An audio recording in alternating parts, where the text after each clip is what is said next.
Hello everyone, welcome to Anshu diaries. ఈరోజు కాకరకాయ fry అండి, చాలా టేస్టీగా ఉంటుంది. సో దాని ప్రిపరేషన్ చూద్దాం. సో ముందుగా ప్యాన్ పెట్టేసి ఆయిల్ వేసుకోవాలండి. కొంచెం ఆయిల్ ఎక్కువే పడుతుంది. కాకరకాయ ఫ్రై చేదు లేకుండా ఉంటుంది, చాలా టేస్టీగా ఉంటుంది. ఆయిల్ కొంచెం వేడవ్వాలి.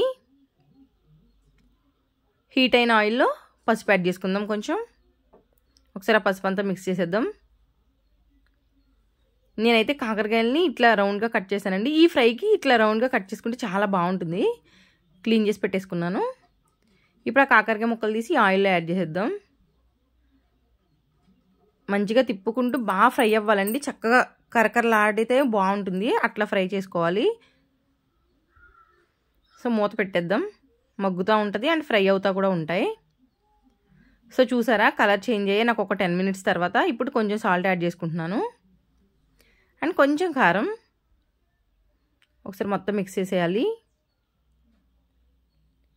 సో చూసారా, ఫ్రై అయిపోయినాయండి. మంచిగా డిష్ అవుట్ చేసేసుకుంటే సరిపోతుంది. ఇట్లా చాలు. ఇప్పుడు అదే ఆయిల్లో దంచుకున్న వెల్లుల్లిపాయలు యాడ్ చేసుకోవాలి. అండ్ కొంచెం ఆవాలు, జీలకర్ర, పచ్చిశనగపప్పు, మినపప్పు, టోటల్గా ఏంటంటే పోపు దినుసులు అన్నీ యాడ్ చేసుకోవాలండి. ఇప్పుడు అవన్నీ మంచిగా ఫ్రై అయిపోవాలి.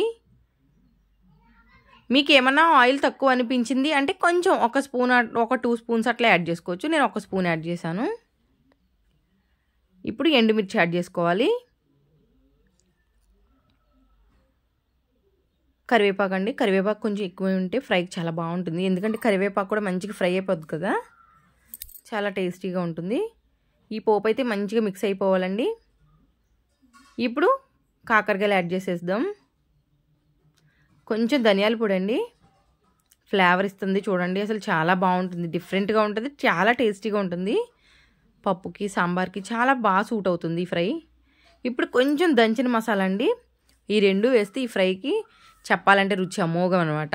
కంపల్సరీ ట్రై చేయండి, చాలా ఈజీగా అయిపోద్ది. ఒక 2 minutes మగ్గనిస్తే ఆ మసాలా వాసన అంతా పడుతుంది.